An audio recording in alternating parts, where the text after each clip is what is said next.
एक लड़का था, एक लड़की थी, प्रभु की लीला आसन्न हुए, दो धनी राम धीमर के घर जुड़वा बच्चे उत्पन्न हुए। सुन लेना, मैं तन्मयता में आता हूं, पीछे वाले कोई मेरे भाई उठ के नहीं जाए। मैं इस कविता को अमूमन सुबह के बेला में पढ़ा करता हूं और बीच में कोई उठ के जाता तो मुझे अच्छा नहीं लगता। और वैसे भी सर मेरे को श्राप लगा है, मेरी कविता के बीच में जो उठ जाता है उसे चिकनगुनिया हो जाता है, इसलिए बीच में कोई उठ के बन जाना मेरे भाई। मैं कविता शुरू करता हूं, आपकी फरमाइश भी पूरी करूंगा धीरे धीरे, अगर वक्त मिलेगा तो बस मेरी कविता सुन लीजिएगा। एक लड़का था, एक लड़की थी, प्रभु की लीला आसन्न हुए, दो धनी राम धीमर के घर जुड़वा बच्चे उत्पन्न हुए। एक हमेशा मुस्काता था, एक के आंसू बहते थे। लड़के का नाम पड़ा सुखिया, लड़की को दुखिया कहते थे। कुछ हुए बड़े शिक्षा देने का, जब मां बाप का फर्ज हुआ तब नाम एक विद्यालय में केवल लड़के का दर्ज हुआ। तब नाम एक विद्यालय में केवल लड़के का दर्ज हुआ। लड़की से उसकी माँ बोली, तू पढ़कर भला करेगी क्या? अपने भाई को पढ़ने दे, तू पढ़कर भला करेगी क्या? दुखिया को सूखे कौर नहीं, सुखिया की आदत चट्टे की। लड़के पर कपड़ों की जोड़ी, लड़की पर कमी दुपट्टे की। लड़का था खासा पढ़ा लिखा, सो उसे नौकरी खास मिली। शादी अपनी मर्जी से की, एक लड़की एमए पास मिली। धीरे धीरे कमजोर हुए माँ बाप, बुढ़ापा ढला गया। लड़का अपनी पत्नी को लेकर के सर्विस पर, आपने लिखी है क्या? लड़का अपनी पत्नी को लेकर के सर्विस पर चला गया। लड़की कब घर रहने वाली, वह भी अपनी ससुराल गई। माँ बाप अकेले सब सूख बदन की खाल गई।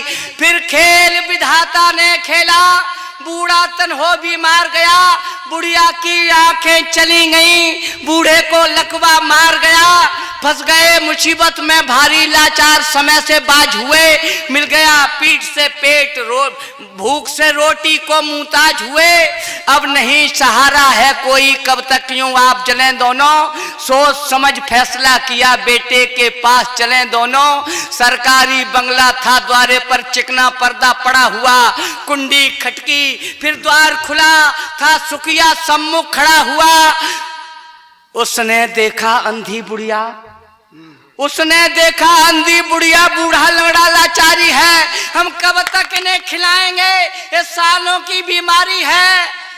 बोला मेरे भी बच्चे हैं, हमें उनको खिला न पाते हैं। यहाँ पर रहना तो मुश्किल है, तुमको तरकीब बताते हैं। जो वृद्ध अवस्था में जाकर अंधे लंगड़े हो जाते हैं, वे लिए कटोरा सड़कों पर सब भीख मांग कर खाते हैं।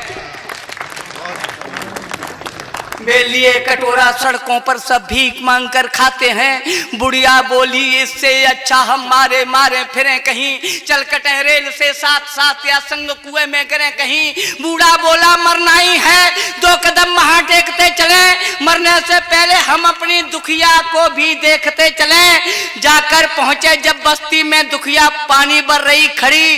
अंधी माँ लंगड़े बाप खड़े, जैसे ही उन पर नजर पड़ी, कलसा कुएं में छोड़ दिया। फपकती फुलाती गाल हुई, बूढ़े माँ बाप से चिमट गई। रोती रोती बेहाल हुई, ले गई पकड़कर दोनों को, सब गंदे वस्त्र उतरवाए। फिर बड़े प्यार से नहलाया, दोनों को भोजन करवाए। शाम को पति उसका आया, शाम को पति उसका आया, उन दोनों में प्रतिवाद हुआ। दुखिया बोली, सुनिए स्वामी, मेरा भाई अपवाद हुआ। अब नहीं सहारा है कोई, अंधे लंगड़े बेचारे हैं। ये 4 रोटियों की खातिर ही मेरे पास पधारे हैं। जो चाहे हमें सजा दे दो, हम करती अगर जो खता है आप हमारे परमेश्वर, तो ये भी जन्म देवता हैं। मैं नहीं चाहती हूँ इनकी खातिर तुम बर्बादी कर लो, अभी नहीं कुछ बिगड़ा है, तुम चाहो तो शादी कर लो। श्रीमान आप सब लायक हैं, बंधन इसलिए तोड़ सकती, माँ बाप निरीह अपंग हुए मैं इनको नहीं छोड़ सकती। बहुत बढ़िया।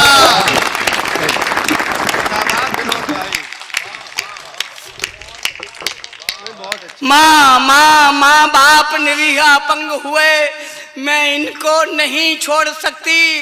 फिर अस्पताल ले गई उन्हें, फिर अस्पताल ले गई, उन्हें मर्जी से स्वयं निकलवा दी। दुखिया ने अपनी एक आंख अपनी अम्मा के डलवा दी। माँ बाप का कर्ज हुआ करता, उसकी कर्तव्य बाकी दी। बूढ़े बापू के चलने को लाकर उसने बैसाखी दी। मिल गई जिंदगी दोनों को, माँ बाप ने तब गुड़ पहचाने, हमने कैसा अन्याय किया। बीते दिन याद लगे आने, बेटे के तुलना में बेटी को जीवन शैली खोटी दी। इसको सारी सुविधाएं दी, इसको भरपेट न रोटी दी। पछताए मंदिर पहुंचे, जाकर शिव जी के पैर छुए। भगवान माफ कर दो हमको, भावुक थे ज्यादा दुखी हुए। सच्चे मन की श्रद्धा देखी शिव जी की महिमा डोल उठी। हो गया उजाला मंदिर में, आवाज कहीं से बोल उठी। उठ भक्त दुखी मत ज्यादा हो, मैं अखिल विश्व का भरता हूँ। हो तो तुम पापी बहुत बड़े, पर माफ तुम्हें मैं करता हूँ। है सत्य अनूठा जगत सार, जो करना है सो भरना है। जब जन्म दोबारा तुझे मिले, तब काम तुझे ये करना है। जब जन्म दोबारा तुझे मिले, तब काम तुझे ये करना है। उस वक्त अन्याय ज्यादा होगा, कुछ दुष्ट जमी पर आएंगे। होगा तब भ्रूण परीक्षण भी, कन्या के गर्भ गिराएंगे। कन्या जग जननी होती है, उसका अस्तित्व बचाना है। तब जगह जगह तुझको पढ़कर मेरा संदेश सुनाना है। मैं वही तो अपराधी हूँ, पिछला अपराध चुकाता हूँ। इसीलिए मैं मंच मंच पर कविता तुम्हें सुनाता हूँ। बहुत बढ़िया भाई, जिंदाबाद, बहुत अच्छी कविता। इसीलिए मैं मंच मंच पर कविता तुम्हें सुनाता हूँ। बेटा बेटी के बीच खुदिया खाई, इसको पाटो तुम। कन्या के भ्रूण छीण करके दुनिया की जड़ें न काटो तुम। बेटी के प्रदिल के अंदर जो हीन भाव जग जाएगा, बेटी के प्रदिल के अंदर जो हीन भाव जग जाएगा, जो पाप कभी हमने भोगा, वह पाप तुम्हें लग जाएगा। बेटी को जो कमाकेगा, उस बाप की टांगे टूटेंगी। बेटा बेटी में भेद करे, उस माँ की आंखें फूटेंगी। इसलिए तुम्हें समझाता हूँ, बेटी का प्यार न छीनो तुम, वह भी संतान तुम्हारी है, उसका अधिकार न छीनो तुम। सुख सुविधा यश गौरव की वह परिणीता हो सकती है। बेटा रावण हो सकता है, बेटी सीता हो सकती है। बेटा रावण हो सकता है, बेटी सीता।